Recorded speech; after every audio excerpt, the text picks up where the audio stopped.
नमस्कार, आप देख रहे हैं इंडिया का सवाल। आपके साथ मैं हूं चारुल शर्मा। जम्मू कश्मीर के गांदरबल में आतंकी हमले के बाद देश में उबाल है।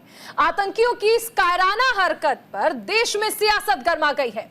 आतंकियों की नापाक हरकत को लेकर जम्मू कश्मीर से लेकर केंद्र सरकार ने सख्त रुख अख्तियार कर लिया है। जम्मू कश्मीर में शांति पर कुठाराघात करने के पीछे पाकिस्तान के आतंकी संगठन का हाथ है, क्योंकि इस हमले की जिम्मेदारी पाकिस्तान स्थित आतंकी संगठन लश्कर-ए-तैयबा से जुड़े द रेजिस्टेंट फ्रंट ने ली है। वहीं इस मसले पर नेशनल कॉन्फ्रेंस के नेता और जम्मू कश्मीर के पूर्व सीएम फारूक अब्दुल्ला ने भी पाकिस्तान को निशाने पर लिया।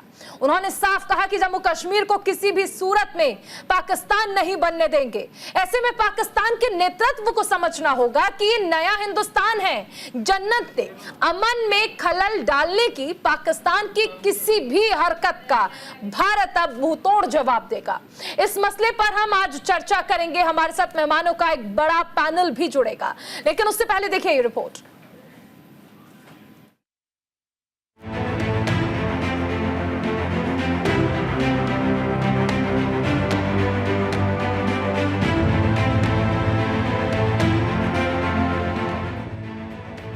जम्मू कश्मीर के गांदरबल में हुए आतंकी हमले में 7 मजदूरों की मौत हो गई है, जबकि 5 लोग गंभीर रूप से घायल हैं। इस आतंकी घटना ने कई नई कहानियों को जन्म दिया है, क्योंकि हाल में ही घाटी में उमर अब्दुल्ला की सरकार बनी है और सरकार बनने के तुरंत बाद आतंकी हमला होना इसका प्रमाण है। इसके साथ ही साल 2024 में अब तक आतंकी जम्मू इलाके को ही टारगेट कर रहे थे, लेकिन इस बार जम्मू से हटकर कश्मीर में हमला किया है। इसके साथ ही आतंकियों ने पहली बार कश्मीर में विकास परियोजनाओं पर हमला किया है। भारत सरकार की महत्वाकांक्षी जेड मोर प्रोजेक्ट श्रीनगर सोनमर्ग टनल में काम चल रहा था। इस दौरान गांदरबल इलाके में बीती रात 8:30 बजे हमला हुआ। ये हमला उस दौरान हुआ जब टनल में काम करने वाले मजदूर खाना खाने के लिए मेस में इकट्ठा हुए थे। खाना खाने के दौरान ही 3 आतंकी मेस में घुसे और अंधाधुंध फायरिंग करने लगे।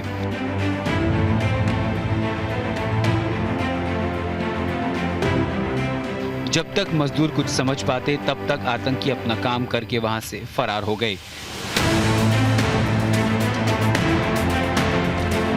इस हमले में एक डॉक्टर समेत 6 मजदूरों की मौत हुई है और 5 लोग घायल हैं। आतंकियों ने एक बार फिर से जानबूझकर दूसरे राज्य से काम करने आए मजदूरों को निशाना बनाया है। इस हमले में मारे गए मजदूरों में से 3 बिहार और 1 मध्य प्रदेश के हैं, जबकि 1 जम्मू कश्मीर और पंजाब के हैं। वहीं इस हमले के बाद बिहार से लेकर जम्मू कश्मीर तक मातम पसरा हुआ है। आतंकी संगठन TRF यानी द रेजिडेंट फ्रंट का नाम इस आतंकी हमले को लेकर सामने आ रहा है। इस साल ये TRF संगठन का पहला आतंकी हमला है। इससे पहले इस संगठन ने जम्मू में आतंकी हमला किया था। वहीं जिस इलाके में ये आतंकी घटना हुई है, वहीं बीते 10 सालों में पहली बार कोई आतंकी घटना हुई है। वहीं इस हमले को लेकर जम्मू कश्मीर के मुख्यमंत्री उमर अब्दुल्ला ने कड़ी निंदा की है और गृह मंत्री अमित शाह ने आतंकियों को जड़ से मिटाने की बात कही है। इसके साथ ही नेशनल कॉन्फ्रेंस के अध्यक्ष फारूक अब्दुल्ला ने हमले को लेकर दुख जताया है और अपने बयान में पाकिस्तान को खरी खोटी भी सुनाई है। और जम्मू कश्मीर के उपराज्यपाल मनोज सिन्हा ने भी घटना पर दुख जताया है।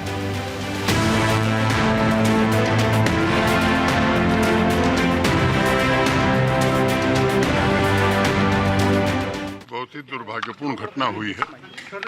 इसमें कुछ बाहर के लोग और कुछ स्थानीय जो उस जेडमोर टनल पर काम कर रहे थे, उनकी दुर्भाग्यपूर्ण मौत हुई है। कल मौके वारदात पर DGP और जम्मू कश्मीर पुलिस के सीनियर अफसरान गए थे।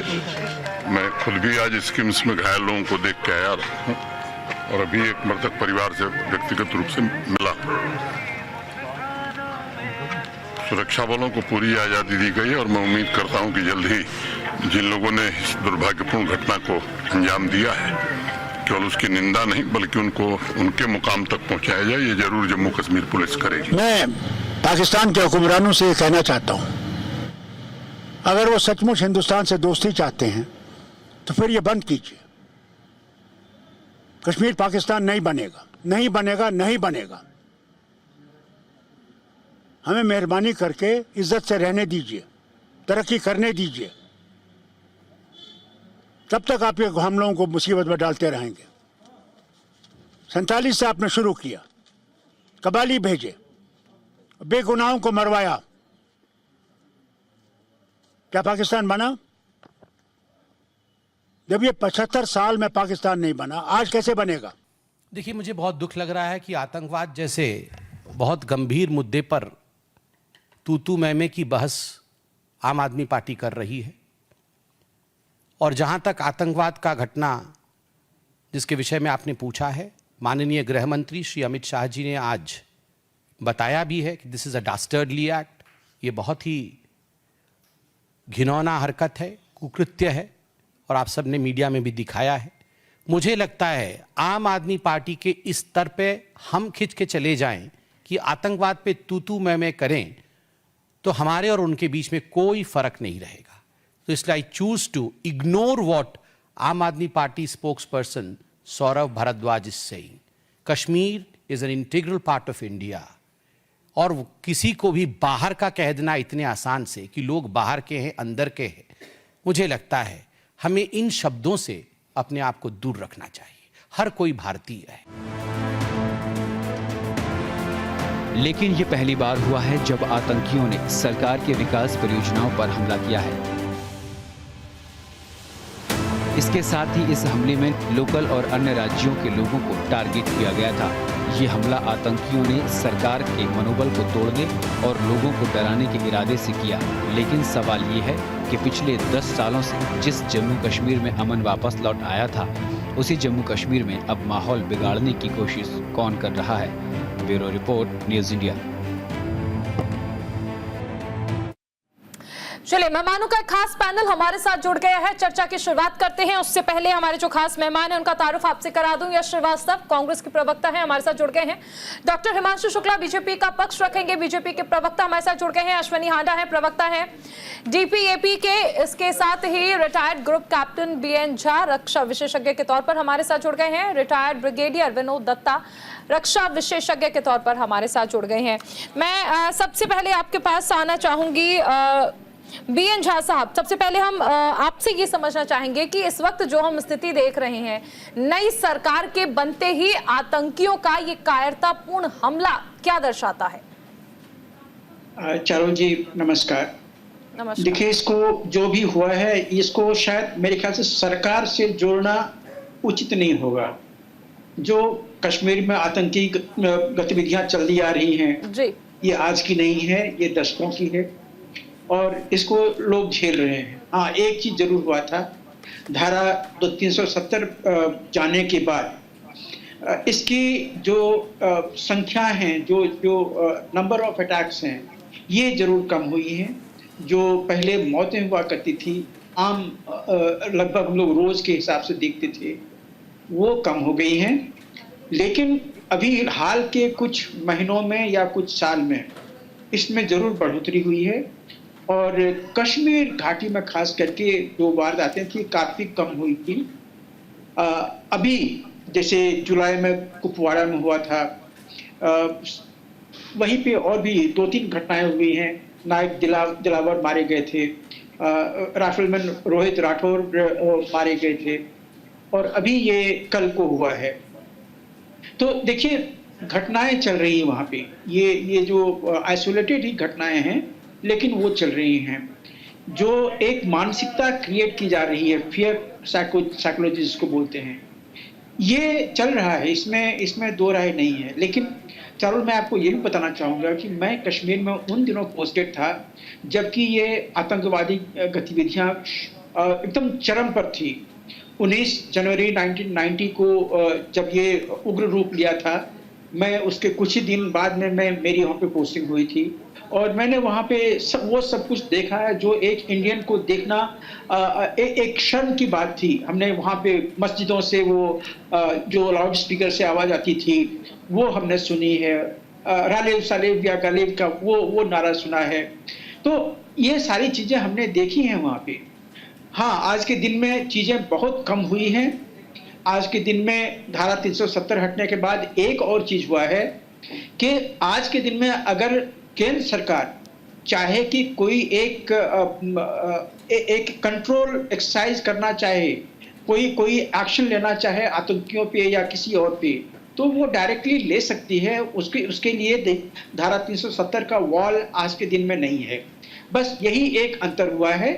बाकी जो डेवलपमेंट का काम है इसमें तो कोई दो राय नहीं है कि धारा 370 हटने के बाद डेवलपमेंट वर्क बहुत ज़्यादा वहाँ पे हुआ है। अभी यही जो जहाँ पे अभी कल की वारदात हुई है, यहाँ पे एक बहुत बड़ा टनल बन रहा है जिससे कि जोजिला पास का जो एक वॉल था जो कि विंटर में बंद हो जाएगा था, वो चारों वो 12 महीने के लिए खुला रहेगा। तो ये सब चीजें हुई हैं। यही हैरानी की बात है कि पहली बार विकास परियोजनाएं जहां पर चल रही हैं वहां पर टारगेट कर रहे हैं आतंकी। और भी खास मेहमान हमारे साथ जुड़े हुए हैं। हमारे साथ विनोद दत्ता जी भी हैं रक्षा विशेषज्ञ के तौर पर। विनोद जी, क्या आपको भी यही लगता है कि यहाँ पर आतंकियों की जो बौखलाहट है वो अब देखिए कि इस कदर बढ़ गई? अब तक जम्मू में अटैक करते थे, अब कश्मीर में अटैक करना शुरू कर दिया है।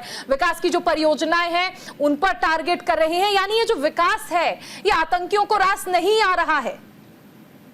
हाँ बिल्कुल, आपने ठीक कहा। देखिए, ये जो अटैक का जो सिलसिला है, ये रियासत के जो अटैक हुए थे वहां से शुरू हुआ था।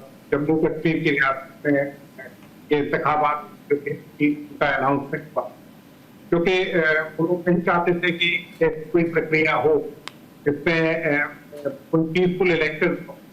और आपने देखा हो जैसे इलेक्शन कराए गए, ये अद्वितीय है।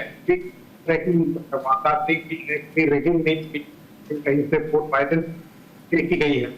ये यकीनन एक जीत है। और 370 तरह से डेवलपमेंट प्रोजेक्ट जम्मू कश्मीर में चल रहे हैं, ये सराहनीय। और इन सब के दहशतगर्द नहीं चाहते इस तरह का डेवलपमेंट, क्योंकि अगर वादी कश्मीर में डेवलपमेंट होगा, क्योंकि मेरी जो बुनियादी तारीफ है वादी कश्मीर क्योंकि है मेरे पास कहते मैंने खुद बात किए हैं, तो इंसर्जेंसी को काफी दिलचस्पी देखा है। और ये को ध्यान में रखते हुए और वहाँ डेवलपमेंट अगर वहाँ तो वहाँ के जो भारतीय है वो इन दहशतगर्द को दुत्कारेंगे नहीं करेंगे, क्योंकि ये पाकिस्तान में बैठे आता है, उनके लिए उनको कुछ खबरें, इन सब चीजों को ध्यान में रखते हुए इस तरह के जो फॉर्मेट इंसिडेंट है, जो डेवलपमेंट प्रोजेक्ट हैं, उस पे ये हमले के या जो मजदूर हैं उनके ऊपर ये अटैक करते हैं कि वो नहीं चाहते कि इस तरह का डेवलपमेंट, लेकिन सिक्योरिटी हुकूमत और भारत सरकार है वो किया है कि साहब आतंकवाद छोड़ दी गई है और किया। ठीक है, हिमांशु जी, क्या लगता है कि घाटी में विकास की बातें आखिर किसे पसंद नहीं आ रही? सवाल आपसे इसलिए भी है क्योंकि विकास की जितनी बातें हमने कश्मीर के लिए कही थी, जम्मू कश्मीर के लिए कही थी, आखिर कौन है ये लोग और क्यों निहत्थे लोगों को लगातार टारगेट किया जा रहा है? इसके पीछे की वजह आपको क्या लगती है? देखिए, सबसे पहले तो मैं ये दुख प्रकट करना चाहूंगा जो हमारे साथियों के साथ आज हमारे 7 साथियों के साथ दुखद घटना हुई है, इसलिए मैं पहले दुख प्रकट करूंगा। इसके बाद मैं ये कहना चाहूंगा कि पाकिस्तान जो है इसके लिए हम पूर्ण उसको जिम्मेदार मानते हैं। हमारे गृह मंत्री जी ने आज ऐलान कर दिया है कि हमारे जो सेना है इसका जवाब देगी। जो पाकिस्तान में ये जो विकास हो रहा है, पहली बार आपने देखा होगा इलेक्शन जो है सालों के बाद इतने शांतिपूर्ण तरीके से हुआ है। कश्मीर की जो है इंफ्रास्ट्रक्चर ग्रोथ हो रही है, आतंकवादी गतिविधियां इतनी कम हुई हैं। बस यही एक कारण है जो पाकिस्तान और कुछ सेपरेटिस्ट लोगों को झेल नहीं रहा है। तो उसी का ये एक जो है नतीजा निकल के आया है, लेकिन हम उसके लिए पूर्ण तैयार हैं और हमारी सेना, हमारा प्रशासन, हम सब मिलकर इसका जवाब देंगे और इसका पूरा उनको मुंहतोड़ जवाब मिलेगा। ठीक है, यश जी आपका रिएक्शन। चारुल जी, मैं इस विषय में ये ढूंढने की कोशिश कर रहा हूं कि इसमें विवाद क्या है। मतलब मुझे नहीं लगता है कि भाजपा हो या कोई भी पार्टी हो, यदि पाकिस्तान ने हमारे देश में कहीं भी हमला किया है तो उस पर कोई भी दो राय होगी। हाँ, ये जरूर है कि जैसे ही बीजेपी वाले पाकिस्तान के साथ सेपरेटिस्ट शब्द बोल के यदि इनका रवैया जो है वो देश के किन्हीं लोगों को इंगित करने का है, तो फिर वो एक अलग बहस बन जाती है कि आखिर ये क्या कहना चाहते। नहीं तो ये जो हमला है ये निश्चित रूप से सवेरे अभी ने जैसे ही हादसा हुआ, हमारे बड़े नेताओं ने इस पर खेद प्रकट किया है, निंदा की, और हमें बड़ा दुख है कि अचानक इस तरह का हमला जो हम सोच नहीं सकते थे कि ऐसा होगा। और कश्मीर 10 साल बाद कश्मीर में एक सरकार बन पाई है। इसके पहले 10 साल से कश्मीर में क्या हो रहा था वो एक बात है, लेकिन मैं यही जानना चाहता हूं कि आखिर हम सब यदि यहाँ पर बैठे किसके बारे में बात कर रहे हैं।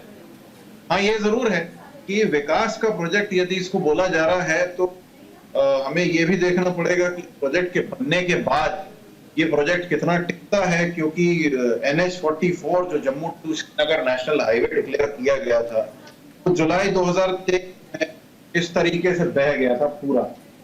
ये लैंडस्लाइड में पूरी सड़क खत्म हो गई थी। तो वो जो टनल बन रहा है उसकी गुणवत्ता जरूर हम कश्मीरी लोगों के हित में सभी के। ठीक है, अश्विनी जी आपका रिएक्शन इस पर। देखिए मैम, चारू जी, बात ऐसे है कि ये देश का दुर्भाग्य ही है कि पिछले कई सालों से, लगभग 10 सालों से लोग उन सभी बातों को जो गृह मंत्री जी या प्रधानमंत्री जी करते हैं उससे उब चुके हैं। उन बयानों से लोग उब चुके हैं जिसमें ये कहा जाता है कि हमने सेना को पूरी छूट दे दी है। सेना को पहले भी छूट थी और आज भी छूट है। सेना को कोई रुकावट नहीं है आतंकवाद से निपटने में। लेकिन सवाल यह है कि पिछले 10 सालों में जब से भारतीय जनता पार्टी की केंद्र सरकार में गृह मंत्री जिस तरीके से बयान देते हैं उस पर प्रश्न चिन्ह है। अब ये घटना जो है ये आज की नहीं है, ये फरवरी से जो है वो स्टार्ट हुई है। 5 अटैक जो है वो प्रवासी मजदूरों पर आज तक हो चुके हैं, अक्टूबर तक। तो आप हिसाब लगाइए कि पहले फरवरी में 2 पंजाबी बिजनेसमैन को जो है वो मारा गया आतंकवादियों द्वारा जो है वो टारगेट करके। फिर 17 अप्रैल को जो है वो 35 वर्षीय एक बिहार के प्रवासी मजदूर को मारा गया। उसके बाद 8 अप्रैल को फिर एक घटना होती है। आज 19 तारीख को एक दिन पहले जो है वो फिर टारगेटिंग किलिंग होती है। और आज जिस तरह से 7 प्रवासी मजदूरों को मारा गया है, क्या गृह मंत्रालय की नैतिक जिम्मेवारी नहीं बनती है कि सरकार के सामने जवाब दें कि आखिर ऐसी घटनाएं क्यों हो रही हैं बार बार। लेकिन सरकार वो घिसा पिटा जो है वो बयान देकर पल्ला छुड़ाने की बात करती है। प्रॉपर सरकार के पास आतंकवाद पर नकेल कसने के लिए कोई रोड मैप नहीं है। ये सबसे बड़ा सवाल है। आज आपने धारा 370 को हटाया ये कहकर कि आतंकवाद खत्म हो जाएगा। 5 साल बीत जाने पर भी आप आतंकवाद को खत्म नहीं कर पाए हैं। आतंकवाद यूं का तू खड़ा है, चाहे वो जम्मू हो या कश्मीर हो। और सबसे महत्वपूर्ण बात है कि आज जिस तरीके से उस डेवलपमेंट प्रोजेक्ट को निशाना बनाया गया है, उसके मजदूरों को निशाना बनाया गया है, उसमें एक बड़ा मैसेज है। एक वो जो रोड है सोनामर्ग से ले तक की, वो जो है चाइना के साथ बॉर्डर लगता है उसका, और वहां से जो है आर्मी का ट्रैफिक जो है वो गो थ्रू हो जाएगा। तो इसका सिर्फ पाकिस्तान से कनेक्शन नहीं है, ये चाइना से भी कनेक्शन जोड़ के देखा जा सकता है। क्योंकि ये बहुत बड़ी चुनौती है जिस तरीके से ऐसे डेवलपमेंट प्रोजेक्ट पर जो है वो प्रवासी मजदूरों को निशाना बनाया गया। ठीक है, मैं एक बार यश जी से इस पर रिएक्शन लेना चाहूंगी। यश जी, अब देखिए सरकार बदल चुकी है, आप भी अलायंस में हैं। अब क्या ऐसा किया जाएगा ताकि घाटी में अमन और शांति जो है वो वहां पर बनी रहे, आतंकियों के जो नापाक मंसूबे हैं वो एक बार फिर से हमें देखने को ना मिले और घाटी में विकास की बातें हों? देखिए, आतंकियों का जहां तक सवाल है, तो यदि जब तक हम सभी देख रहे हैं और साक्ष्य मिल रहे हैं कि इसमें पाकिस्तान का हाथ है और शायद चीन का भी कुछ इन्वॉल्वमेंट है, तो ये पूरी तरह से, लगभग पूरी तरह हमारी केंद्रीय सरकार की कूटनीति पर निर्भर करता है कि हमारे पड़ोसी हमारी सीमाओं का और हमारी अखंडता का कितना सम्मान कर रहे हैं। यदि कूटनीति पूरी तरह सफल होती तो इस तरह के हमले नहीं होते। जहां तक सवाल है जो बार बार 370 के कसीदे पढ़े जा रहे हैं, तो 2019 से 2020 के बीच में करीब 4000 लोग, सिविलियन और सुरक्षा बल के लोग मारे जा चुके। तो मेरे ख्याल से जो इस समय की राज्य सरकार है नहीं बनी, हमारा दायित्व ये है कि हम लोगों के बीच में एकता अखंडता बनाए रखें, भाव बनाए रखें, किसी भी तरह से नफरत को पनाह न दें। और जो सीमाओं की रक्षा का काम है उसमें निश्चित रूप से आज कश्मीर की महिलाओं का भी वो उस दिन की वर्षगांठ है जब कश्मीर की महिलाओं ने भारतीय फौज के साथ मिलकर पाकिस्तान से लड़ाई लड़ी। तो कश्मीर के लोग अपनी तरफ से कोई कमी नहीं छोड़ते, तो विश्वास है आखिर देश का हिस्सा है, कोई बात की तरह से मानते हैं, जानते भी। केवल हमें यह देखना है कि हमारे राज्य की और किसी भी जगह की शांति बनी रहे, सद्भाव बना रहे। और फिर से मैं कह रहा हूं कि केंद्रीय सरकार को, सेना को सशक्त करना चाहिए और इस तरह का कोई भी काम आगे चल के नहीं होना चाहिए जैसे पठानकोट में ISI को बुलवाया गया था। ठीक है, चलिए आगे इस चर्चा को जारी रखेंगे। भी एक बहुत छोटे से ब्रेक के लिए हमें रुकना पड़ रहा है। आप देखते रहिए न्यूज़ इंडिया। ब्रेक के बाद स्वागत है आपका। आप देख रहे हैं इंडिया का सवाल। तमाम खास मेहमान हमारे साथ बने हुए हैं। BN झा साहब, मैं आपसे ये समझना चाहूंगी कि अगर हम जगह की बात कर ले, क्योंकि जिस जगह पर ये टारगेट किया गया गांदरबल, जो CM है फारूक, जो कि CM है उमर अब्दुल्ला, उनका विधानसभा क्षेत्र भी है, ऐसे में आतंकी आखिर क्या संदेश देना चाहते हैं? घाटी को दहलाने की कोशिशें तो की ही जा रही हैं, लेकिन यहाँ पर एक चीज और है कि निहत्थे लोगों को टारगेट करना, क्योंकि अब तक हम ये तो देखते थे कि आतंकी सेना पर अटैक करते थे, लेकिन टारगेट किलिंग के मामले भी तो लगातार बढ़ रहे हैं। जी हाँ, टारगेटेड किलिंग वहाँ पे काफी दिनों से चल रही है। लेकिन मैंने पहले सेंटेंस में आपको कहा था कि ये अटैक बेशक उमर अब्दुल्ला की कंस्टिट्यूशन में हुआ, लेकिन अभी तुरंत नेशनल कॉन्फ्रेंस को या उमर अब्दुल्ला को कटघरे में खड़ा करना मेरे ख्याल से प्रीमेच्योर है। ये जिन्होंने भी इसको अंजाम दिया हुआ है वो कौन है ये भी पता नहीं है, और हमने पाकिस्तान के सिर पे ठीकरा फोड़ना शुरू कर दिया है। देखिए, ये अटैक जहाँ पे हुआ चारों, मैं आपको वहाँ की थोड़ी सी ज्योग्राफी बता दूँ। वहाँ पे अगर पाकिस्तान से कोई डायरेक्टली आना चाहता है तो उसको जोजिला पास पीक क्रॉस करके आना होगा, जो कि असंभव है। किसी भी आदमी के लिए पीक पर चढ़ना और नीचे उतरना असंभव है। वहां से अगर सड़क से आना चाहे वो असंभव है, क्योंकि वहां पे चप्पे चप्पे पे मिलिट्री जो है वो बिछी हुई है। तो ऑब्वियसली ये लोग कहीं और से आए हुए हैं और वहां पे अंजाम दिया हुआ है। आज ही किसी ने कहा कि वहाँ के जो रेजिस्टेंस फ्रंट है उन्होंने अपने सर में इसकी जिम्मेदारी ली है। तो रेजिस्टेंस फ्रंट कौन है? वो तो वहाँ के लोकल लोग हैं, कश्मीर के लोकल लोग हैं, कश्मीर रेजिस्टेंस फ्रंट जिसको बताया गया है। तो ऑब्वियसली जो आतंकवादी आए गए हैं, अगर वो पाकिस्तान के भी हैं तो उन्होंने एंट्री कहीं और से ली है। रात और पूरा दिन कहीं और गुजारा हुआ है, घाटी में किसी के घर में गुजारा हुआ है, क्योंकि वो उनका खाना पानी लेके वो नहीं चलते हैं आजकल। उनको यहाँ पे घाटी में या जम्मू एरिया में भी उनके जो सिंपैथाइजर हैं या सपोर्टर हैं वो उनको वहाँ का लॉजिस्टिक्स पहुँचाते हैं। तो ये लोग उधर से आए हुए हैं, उनको वहाँ का लोकल सपोर्ट मिला हुआ है। तो इसीलिए जो NIA वहाँ पे गई हुई है, NIA ऐसे नहीं गई हुई है, वो देख रही कि कहाँ पे इसका जो एंगल किस एंगल से उनका वहाँ पे अटैक हुआ है उसको वो एक्सप्लोर करेगी। और ऑब्वियसली इसमें कोई दो राय कहने की नहीं है। वो आज की नहीं, मैं तो 1990 से जानता हूँ जब ये घटनाएं वहाँ पे चरम पे थी, कि वहाँ के लोकल लोगों का भी उसमें बहुत हाथ है। चारुल, आप महबूबा मुफ्ती की वो स्टेटमेंट याद कीजिए जब उन्होंने कहा था कि टेररिस्ट सिर्फ 5% हैं। चारुल, 5% टेररिस्ट इतनी बड़ी आबादी में जम्मू कश्मीर की बहुत बड़ी तादाद है चरमपंथियों की। तो ये लोग हैं वहाँ पे। अफकोर्स बहुत सारे लोग मारे गए हैं, आज के दिन में बहुत सारे लोग जो हैं वो मेन स्ट्रीम में भी आ गए हैं, लेकिन वो एंगल आज भी कायम है। बार बार हम लोग कहते आ रहे हैं कि ये सिर्फ मिलिटेंसी नहीं है, ये वहाँ के जो कुछ लोग हैं, रेडिकल लोग हैं, उनका भी सहयोग है। तो इसलिए वहाँ का चाहे आप लोकल जिहाद कह लीजिए या वहाँ की जो लोकल रेजिस्टेंस या लोकल आर्म स्ट्रगल कह लीजिए, जो भी कह लीजिए, नाम दे दीजिए आप उसको, पॉलिटिकल हायरकी को खुश करने के लिए। लेकिन ये आपको मानना ही पड़ेगा, ये वहाँ का चरमपंथियों का वहाँ पे जो अन्याय चल रहा है घाटी में, चाहे वो सेना के ऊपर में हो, चाहे वहाँ पे हिंदू के ऊपर में हो, चाहे वहाँ पे कश्मीरी पंडित के ऊपर में हो, ये उसका कंटिन्यूड रूप है। और ये जो टारगेटेड किलिंग जो हो रही है, ये यही चीज दिखाना चाहता था कि आप यहाँ पे नहीं रह सकते। अब यहाँ पे जो डेवलपमेंटल फ्रंट, जो जहाँ पे डेवलपमेंट चल रही है, जो जिला पास में टनल बन रहा है, वहाँ पे मजदूरों के ऊपर अटैक हुआ था। इसका कोई ज्यादा फर्क नहीं पड़ेगा। मैं फिर से कह रहा हूँ कि जिन्होंने अपने नियर एंड डियर खोए हुए हैं, मैं उनसे सिंपैथी रखता हूँ। मैं कामना करता हूँ कि भगवान उनको ये झेलने की, त्रासदी झेलने की शक्ति दे। लेकिन इससे जो डेवलपमेंटल प्रोजेक्ट है वो अफेक्टेड नहीं होगा, क्योंकि भारत सरकार इस पे बिल्कुल दृढ़ है। एक और चीज, ये जो घटनाएं हुई हैं, इससे केंद्र सरकार अपना पल्ला नहीं छुड़ा सकती, क्योंकि ये बहुत दिनों से हो रहा है। और जितने सेना के एक्सपर्ट हैं वो बार बार आपको कह रहे हैं कि एलओसी के दूसरे तरफ में जितने लॉन्च पैड्स हैं आज के दिन में, वो टेररिस्ट से लबालब भरे हुए हैं। अरे उन टेररिस्ट को वहां पे लॉन्च पैड पे मारिए ना, आपको कौन रोक रहा है?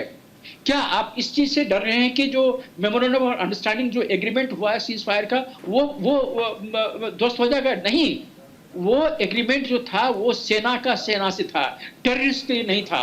तो अगर टेररिस्ट ये वारदात दे रहे हैं हमारे यहाँ पे, तो टेररिस्ट को उड़ाइए ना, वहां पे जो लॉन्च पैड है वहां पे गिराइए। और हमारे पास में आज के दिन ऐसे आर्टिलरी हैं, शेल्स हैं चारुल, कि उसको टारगेटेड पिन पॉइंट्स को गिराया जा सकता है। हमारे पास में अपाची हेलीकॉप्टर है, जो अगर एक सॉर्टी भरे शाम में, लो लेवल सॉर्टी, उसमें कम से कम 8 से 10 जो लॉन्च पैड्स हैं उनको तबाह किया जा सकता है।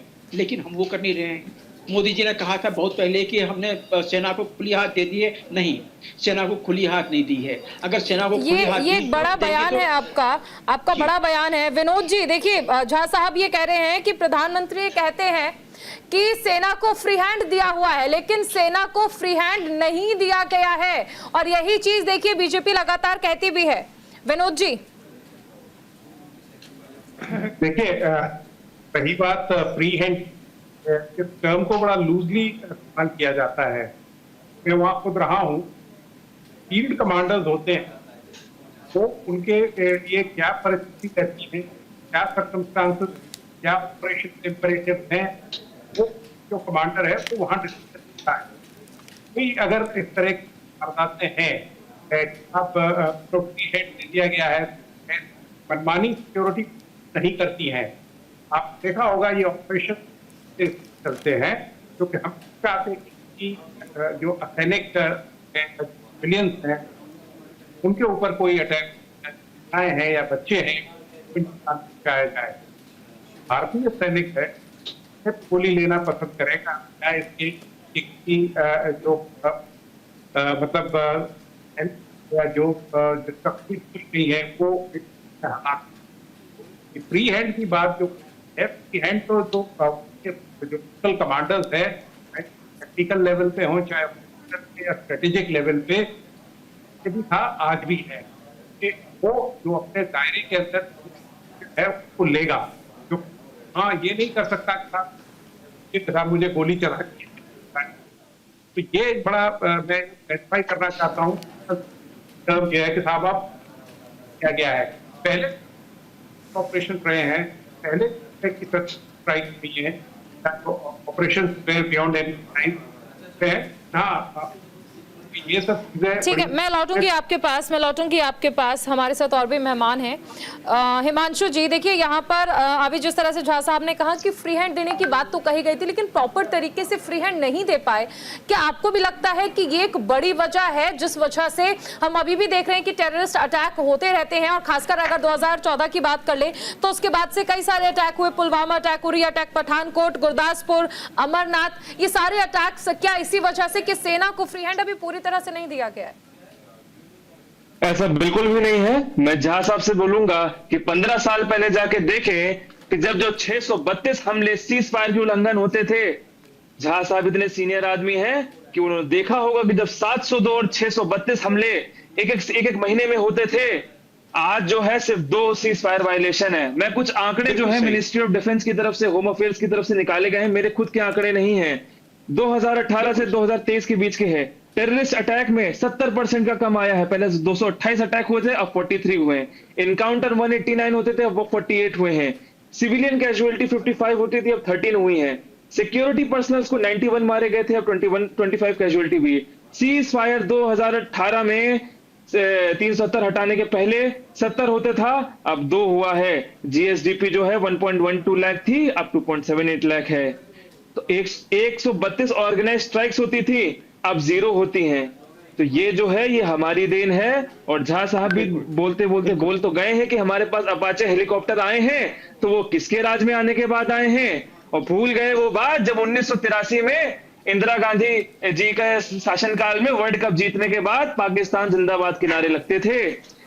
ये जो कांग्रेस के प्रवक्ता और ये इनके प्रवक्ता बोल रहे हैं, ये इतने संवेदनशील मामले में जो है आपस की तू मैं कर रहे हैं। अगर मैं इनका गिनाने लग जाऊंगा तो मतलब ये तो फिर बोलने के लायक नहीं रहेंगे। इन्होंने ऐसा माहौल बना के रखा है, वहां पे ऐसा माहौल बना के रखा है कि आज जो है आतंकवादी गतिविधियां जो हो रही हैं वो इनके खराब कारणों से हो रही हैं। अगर हमारा राज पहले से होता तो हम विकसित भारत का आज भी संबंध ला के रख देते, एक भी केसेस ना आते। इन्होंने ऐसा माहौल बना के रखा है कि आज ये खराब हो रहा है। देखिए, भारतीय जनता पार्टी के प्रवक्ता को शर्म आनी चाहिए नेशनल चैनल पे इस तरह की बातें करते हुए कि इन्होंने आपको शर्म आनी चाहिए अपने देश की सरकार पे क्वेश्चन करते हुए, क्वेश्चन करते हुए आपको शर्म आनी चाहिए। आप अपने देश की सरकार के खिलाफ सवाल उठा रहे हैं, तो इतने संवेदनशील मामले में आपको मिलकर काम करना चाहिए। और उस समय आप ये बोल रहे हैं कि ये खराब है, वो खराब है, मोदी जी खराब है, आप भी तो सवाल उठाते हैं।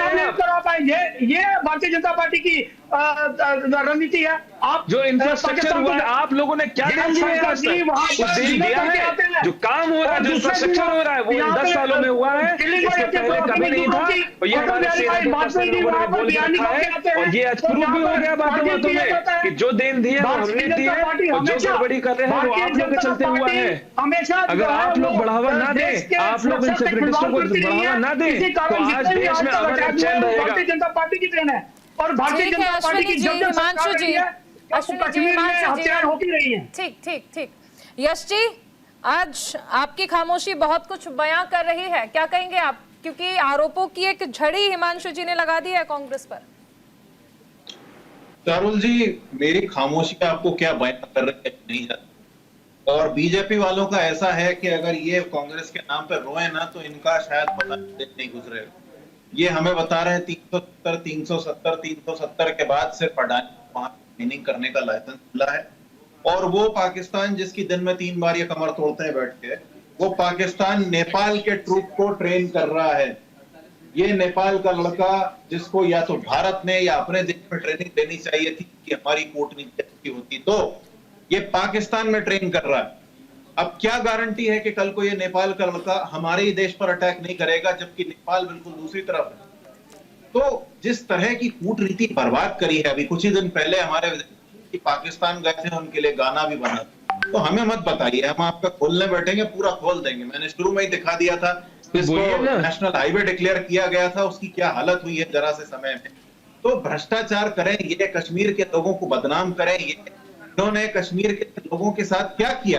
कश्मीर के लोगों को हाउस अरेस्ट कर दिया, इंटरनेट बंद कर दिया, पता ही नहीं चल रहा कश्मीर में क्या हो रहा है। विदेशी सांसदों को घुमा रहे हैं लेकिन अपने देश के लोगों को नहीं जाने दे रहे हैं। ये बात कर रहे हैं कश्मीर, कुछ नहीं किया है इन्होंने कश्मीर का। अगर कश्मीरियों की इन्हें जरा भी ख्याल होता तो ये कश्मीरियों के नाम पे, किसी धर्म के नाम पे भाषण नहीं देते पूरे देश में। पूरे देश में जब ये चुनाव में जाते हैं या कहीं भाषण देते हैं तो कश्मीर के नाम पे तान तोड़ते हैं, और जब कश्मीर जाते हैं तो कश्मीरियों को ऐसा बताते हैं जैसे उनसे ज्यादा सगा कोई है ही नहीं। तो ये दोगलापन इनके लिए जरूरी है कि ये कांग्रेस को कोसें बैठ के। मैं बता चुका हूं, पिछले 5 साल में करीब 4000 मौतें हुई हैं जम्मू कश्मीर में। और कुछ दिन पहले एक बहुत बड़ा चैनल था, उसकी महिला पत्रकार लाइव ये कवर कर रही थी कि किस तरह सुरक्षा बल कहीं पर जा रहा है। तो यदि आप अपनी कूटनीति संभालना नहीं जानते हैं तो ये छाती पीटन कार्यक्रम मत कीजिए, आपको कुछ नहीं आता है। आपकी बनाई हुई पूरी कूटनीति फेल है। आप ISI को पठानकोट में लाके जांच करवाते हैं। क्या आपको देश की एजेंसी पर भरोसा नहीं है? आपके राज्य में हमारा अपना हेलीकॉप्टर उड़ा दिया जाता है गलती से। किस बेवकूफ के हाथ में था वो कंट्रोल? हमारा अपना हेलीकॉप्टर उड़ा दिया, कभी नहीं हुआ 70 साल में। आपकी पार्टी एक राज्य में चुनाव जीतती है और उसके अगले दिन एक ब्लैंक बॉम्ब पाकिस्तान में जाके लॉन्च हो जाता है गलती से। क्या समझ रखा है आप लोगों ने? क्यों जाते हैं पाकिस्तान में कि आप बेवकूफों जैसी बात मत कीजिए हिमांशु शुक्ला, जो बात हो रही है वो कीजिए। आपके नेता पाकिस्तान, हमारे नेता कुछ भी करते हो सरकार में 10 साल से आप हैं और आप झांझ बजा रहे हैं। खोलेंगे आप पाकिस्तान में जाके हाथ जोड़ते हैं, आप नवाज शरीफ के घर पे जाके अनप्लान चाय पीते हैं, आपके विदेश मंत्री पाकिस्तान जाके गाना गवाते हैं। उठाते हैं सवाल, क्यों गए थे आप SCO में? अभी क्या किया आपने? आर्मी पे कोई सवाल नहीं उठा रहा, हम बीजेपी पे सवाल उठा रहे हैं। बीजेपी पे सवाल नहीं उठा रहे, बीजेपी पर हमें पूरा यकीन है कि बीजेपी निकम्मी है। कुछ नहीं किया आप लोगों ने। आर्मी के स्नो बटालियन के पास जूते नहीं थे एक समय। जिस फौजी ने खाने की शिकायत की उसको आपने परेशान किया। सरकार में 10 दिन की गोलियां थी। 10 मूर्खों जैसी बात मत कीजिए हिमांशु शुक्ला। मूर्खों जैसी आपको कुछ नहीं पता है, आप नहीं पढ़े लिखे हैं, कुछ नहीं पता है, कुछ पढ़ाई लिखी आप लोग कूटनीति में फेल हैं। नेपाल का लड़का यदि पाकिस्तान में ट्रेनिंग ले रहा है तो आपके लिए ये शर्मनाक मिनिस्ट्री ऑफ डिफेंस के आंकड़े देखिए जाके। मिनिस्ट्री ऑफ डिफेंस के आंकड़े सरकार ने DRDO ने बोला था कि हमको मिसाइल टेक्नोलॉजी के लिए 10 करोड़ रुपए DRDO को छोड़िए, आप लोग करंट मारने वाले हैं, आपके पास 10 करोड़ जो है जांच में देने के लिए नहीं है। इतने बड़े फर्जी हैं आप और आपकी पूरी मिनिस्ट्री, हमें मालूम है। आप लोग अडानी को ड्रोन प्रोजेक्ट देते हैं और देश के सारे स्टार्टअप फर्जी बैठे रहते हैं। बताइए आतंकवादी अभी 2 मिनट के लिए समय की सच्चाई बताता हूँ। आज जो हमला हुआ है, मैं भारतीय जनता पार्टी की सच्चाई बताता हूँ जो आज हमला हुआ है उसके बारे में। बीजेपी को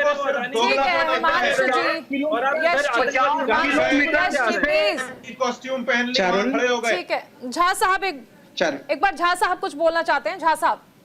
चारुल, मुझे आपसे आपत्ति है। क्या आपने इन्हीं नवसिखियों और जिन लोगों को अपने टंग पे कंट्रोल नहीं है उसके बात सुनने के लिए आपने हमें यहाँ बिठा रखा है? किसी ने कहा कि किस बेवकूफ के हाथ में था वो कंट्रोल जो अपने हेलीकॉप्टर को उड़ा दिया। इनको इतनी भी तमीज नहीं आती है कि सेना के लिए क्या शब्द यूज करे। क्या वो बेवकूफ हैं? कंट्रोल उनके हाथ में होता है सेना का। जो मिसाइल चली है या जो एयर डिफेंस चली है वो भारतीय सेना का था, उसका कंट्रोल भारतीय सेना के हाथ में था। ये इनको इतनी तमीज नहीं है बात करने की। शर्म आती है हमें ऐसे बात करने की तमीज नहीं है। चुप रहिए। उस आदमी को बटन दबाने की तमीज है। चुप रहिए। अपना खुद का हेलीकॉप्टर नहीं, आप चुप रहिए। मैं सुनूंगा।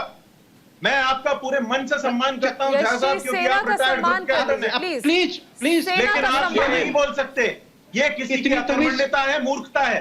और मैं तो ये तक कहने को तैयार हूं कि सेना से छीन के किसी मूर्ख ने वो बटन दबाया होगा। सुनिए, आप जो भी हैं मुझे अपना खुद का हेलीकॉप्टर कैसे उड़ा दिया आपने? जब नेशनल टीवी पे आके बोलते हैं कि किस महोदय, पहले कभी नहीं हुआ कि अपना खुद का हेलीकॉप्टर हमने उड़ा दिया हो। आप जो भी हैं आप मूर्ख हैं, क्योंकि जब आप ये कहते हैं कि किस बेवकूफ के हाथ में था ये कंट्रोल, एकदम बिल्कुल आप देश की बेइज्जती कर रहे हैं, आप सेना की बेइज्जती कर रहे हैं। अरे बात पे देश की बेइज्जती हो जाती है, उस आदमी पर कार्रवाई क्यों नहीं होती? नहीं झा साहब, ये हर कुछ मत बोलिए आप। मुझे विश्वास नहीं है कि भारतीय सेना का कोई व्यक्ति ऐसा कर सकता है। चारुल, आप सुन रहे हैं मेरी बात? ये गलती किसी और की हुई है। आप मेरी बात सुन रहे हैं? जी झा साहब। चारुल, थोड़ी सी इतनी तमीज रखिए कि जब कोई बात कर रहे हैं तो बीच में कोई ना बोले। ये जब बकवास कर रहे थे तब मैंने कुछ नहीं कहा था, ये जानते हुए कि ये बकवास कर रहे हैं, फिर भी मैंने कुछ नहीं बोला। मैंने भी आपकी बात को कुछ नहीं कहा। प्लीज बीच में मत बोलिए। मैंने कुछ कहा, झा साहब सेना से रिटायर्ड हैं और वो यही बोल रहे हैं कि आप सेना पर सवाल मत उठाइए। आप सेना के लिए सम्मान तो रखिए कम से कम मन में। इतना रखिए। अच्छा, अब चारुल मैं वापस आता हूँ। प्लीज आप इतनी पेशेंस रखिए, थोड़ी सी तो इज्जत रखिए। जी झा साहब बोलिए। ये गलत है यश, आप लोग बच्चे हैं हमारे सामने में। अच्छा, बहरहाल जो बात चल रही थी मैं उस पर वापस आता हूँ। देखिए, इसके लिए कहीं न कहीं मैंने आपको शुरू में ही कहा, केंद्र सरकार ने सेना के हाथ बांध रखे, मैं ये नहीं कह रहा हूँ, लेकिन सेना के हाथ खोल दिए हमने, ये चीज जायज नहीं है। अभी ब्रिगेडियर साहब बता रहे थे कि सेना के हाथ नहीं बंधे हैं। हाथ नहीं बंधे हैं, जहां पे इंटरनल मामला है, जहां पे टेररिस्ट को अपने सरजमीन पे डील करने का सवाल है, सेना के हाथ बंधे हुए नहीं हैं, सेना के हाथ खुले हुए हैं। लेकिन ऐसी चीजों में जो कि मैं आपको पॉइंट कर रहा था, पिन पॉइंट कर रहा था कि ये टेररिस्ट वहां पे लॉन्च पैड में बैठे हुए हैं, जो कि या तो पीओके में है या इंटरनेशनल बॉर्डर के दूसरी तरफ में है। वहां पे अटैक करने के लिए सेना को छूट नहीं है। और यही चीज इसी पे मैं जो पॉइंट आउट कर रहा था कि ये आपको कहीं ना कहीं केंद्र सरकार को डिसीजन लेना पड़ेगा, क्योंकि इसके रिपरकशंस होंगे। इसके रिपरकशंस क्या होंगे कि जब आपने पाकिस्तान कंट्रोल्ड कश्मीर में जब आपने अटैक किया, तो हो सकता है कि कल को पाकिस्तान आपके ऊपर में अटैक करे। तो ये डिसीजन मिनिस्ट्री ऑफ डिफेंस को या प्राइम मिनिस्टर को लेना पड़ेगा, और यहीं पे सेना को ये छूट देना पड़ेगा कि जितने लॉन्च पैड्स हैं, आज के दिन में देखिए सर्दी आने वाली है, और सर्दी आने से पहले पाकिस्तान चाहेगा कि जितने टेररिस्ट वो हमारे यहाँ पे भेज सके वो भेजेगा। उसके जो कुछ रहनुमा यहाँ पे जम्मू कश्मीर में भी हैं, जो कि उनको पनाह देने वाले हैं, जो उनको राशन देने वाले हैं, जो उनको लॉजिस्टिक सपोर्ट करने वाले हैं।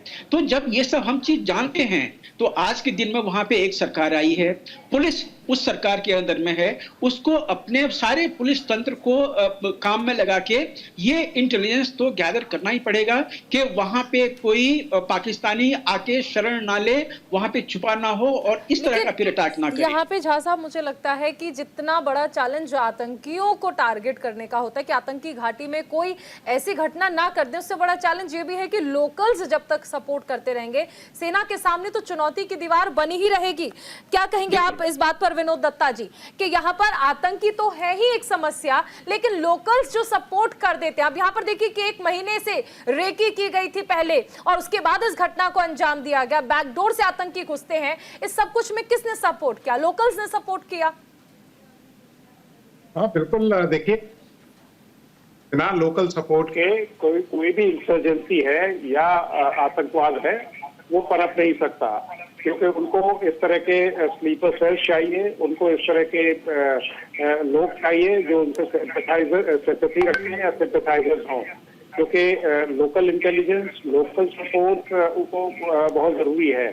और ये वो हासिल करते हैं या तो बंदूक दिखा के या बंदूक थमा के।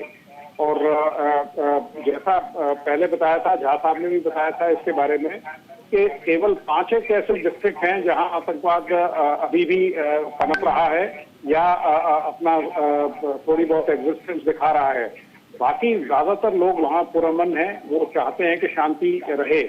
और ये जो 5 डिस्ट्रिक्ट हैं उन पे भी सरकार की कड़ी नजर है, अंडर सर्वेलेंस है, और वहाँ जितने भी एक्टिविटीज हो रही है या संदिग्ध लोग हैं उन पे नजर रखी जाती हैं, क्योंकि इनिशिएटिव दहशतगर्दों के पास होता है तो वो स्ट्राइक जब भी करते हैं तो अपनी जो सिक्योरिटी फोर्सेस हैं वो एक्शन लेती हैं। और आज जैसा सेना साहब ने भी बताया, जो लेफ्टिनेंट गवर्नर हैं, उन्होंने बताया कि जब वो वहाँ परिवार के जनों से मिलने गए या जो घायल थे उनसे मिलने गए, तो उन्होंने बताया था कि बहुत जल्दी इनका खात्मा किया जाएगा और उनको सही जगह अपने मुकाम तक पहुंचाया जाएगा।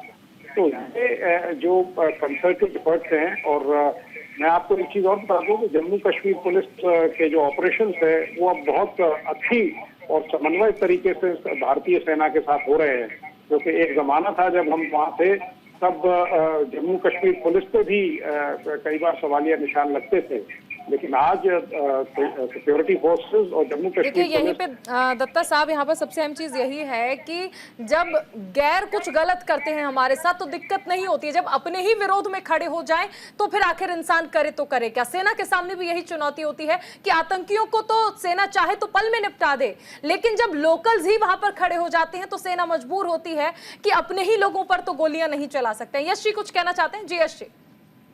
तरुल जी, देखिए यदि किसी को ऐसा लग रहा है कि मैं सेना के खिलाफ हूं तो मैं एक और इंसिडेंट बता देता हूं। अप्रैल 2021 में एक खबर आई थी जब हमारी नेवी से गलती से अपना ही एक शिप डुबा दिया। तो अब ये मैं फिर इस बात को रेखांकित कर रहा हूं कि ये 70 साल में पहले कभी नहीं हुआ, और आज हम 10 साल तक कश्मीर को बंद करने के बाद भी इसी पर अटके हुए हैं। भाई सेना जो है वो लोकल्स के सामने लाचार है। मैं फिर पूछ रहा हूं, जिस कश्मीर की महिलाओं ने भारतीय सेना के साथ मिलकर पाकिस्तान से लड़ाई की, उस कश्मीर पर हमें भरोसा क्यों नहीं है? हम क्यों कश्मीर के लोगों को दोषी बना के अपना पिंड छुड़ाना चाहते? हम कूटनीतिक रूप से यदि फेल हैं, हम पाकिस्तान में अपने लिए खाना बनवाते और उसके बाद आके बोलते हैं कमर तोड़ दी, और नेपाल का आदमी जाके हमें छोड़ के, तो ये हमारा फेलियर है। इसको आप कश्मीर के लोगों पर नहीं, गंभीरता से सोचिए। यदि सेना को के पूरी फैसिलिटीज नहीं मिलेंगी तो आप बने रहिए, आप कुछ भी हो, लेकिन सेना अपना काम पूरी तरह नहीं कर सकती। वो अपनी जान लड़ा रहे हैं, लेकिन आप उनको पूरी सुविधाएं नहीं दे रहे हैं। आपको इस पर ध्यान देना होगा। ये लंबी फेंकने से कि भैया पहले ये होता था अब ये होता है, इससे कुछ नहीं हो रहा। यदि 5000 लोग 5 साल में मर गए, 4000 लोग, तो ये आपका फेलियर है, क्योंकि 10 साल से कश्मीर में कोई सरकार नहीं थी।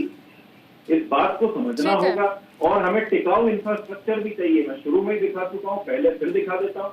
वो जो जम्मू कश्मीर का हाईवे था श्रीनगर का, वो किस तरीके से पूरा लैंडस्लाइड जैसा गया था। तो हमें रिलायबल इंफ्रास्ट्रक्चर भी चाहिए, नहीं तो आप रहने दीजिए, कश्मीर की जनता खुद बना लेगी। ठीक है अश्विनी जी, आपका रिएक्शन, आपको क्या लगता है कौन जिम्मेदार होना चाहिए? देखिए चारू जी, मैं ये कहना चाहता था कि 10 सालों का जो नाकामी का सेहरा है वह 2 दिन पहले बनी सरकार पर डालना चाहती है केंद्र और मीडिया। ये बहुत ही दुर्भाग्यपूर्ण है। सवाल यह है कि पिछले 10 सालों में भारतीय जनता पार्टी की केंद्र सरकार जम्मू कश्मीर के आवाम को अपना नहीं पाई है। उनको ये नहीं भरोसा दिला पाई है कि वो उनके अपने लोग हैं। तो सबसे बड़ी वजह है कि वो कैपेसिटी बिल्डिंग कर ही नहीं पाई है इन 10 सालों में। और ये फिर आरोप लगाया जाता है कि कश्मीर के लोग जो हैं वो आतंकवाद से जुड़े हुए हैं। कुछ लोग, जैसे जा साहब ने कहा कि 5%, महबूबा जी ने कहा कि 5% है, तो हम कब कहते हैं कि नहीं है? लेकिन 5% का जो उसका कसूर है, वो आप उसकी सजा आप 95% लोगों को नहीं दे सकते। तो सवाल यह है कि आज भारत का जो नागरिक है वो कश्मीरियों को अपना ही नहीं पाया है, जम्मू कश्मीर के लोगों को अपना ही नहीं पाया, उनको भरोसा दिला ही नहीं पाया है, जो पिछले 10 साल में ज्यादा जो है वो दिल्ली की दूरी बढ़ी है। तो सवाल यह है, आज जो अटैक हुआ है जिसमें प्रवासी मजदूर, यहाँ पर आपने बहुत अच्छी बात की, लेकिन मुझे आपकी इस बात से आपत्ति है। सर, वक्त की कमी है, लेकिन मैं आपको जाते जाते ये जरूर कहना चाहूंगी कि आपने कहा कि कश्मीर को भारत अपना नहीं पाया है। आपने कहा कि कश्मीर को भारत के लोग अपना नहीं पाए हैं, तो माफ कीजिएगा, अपनाने और ठुकराने की तो बात ही नहीं है। कश्मीर हमारा है, हमारे देश का हिस्सा है, हमारे देश का हिस्सा है, तो अपनाना ठुकराना तो कुछ है ही नहीं। जो अपना ही परिवार है उसमें इस तरह की बातें नहीं होती। बहरहाल आप सभी का बहुत शुक्रिया हमारे साथ जुड़ने के लिए, और इसी के साथ इंडिया का सवाल में फिलहाल इतना ही। बने रहिए न्यूज़ इंडिया के साथ। नमस्कार।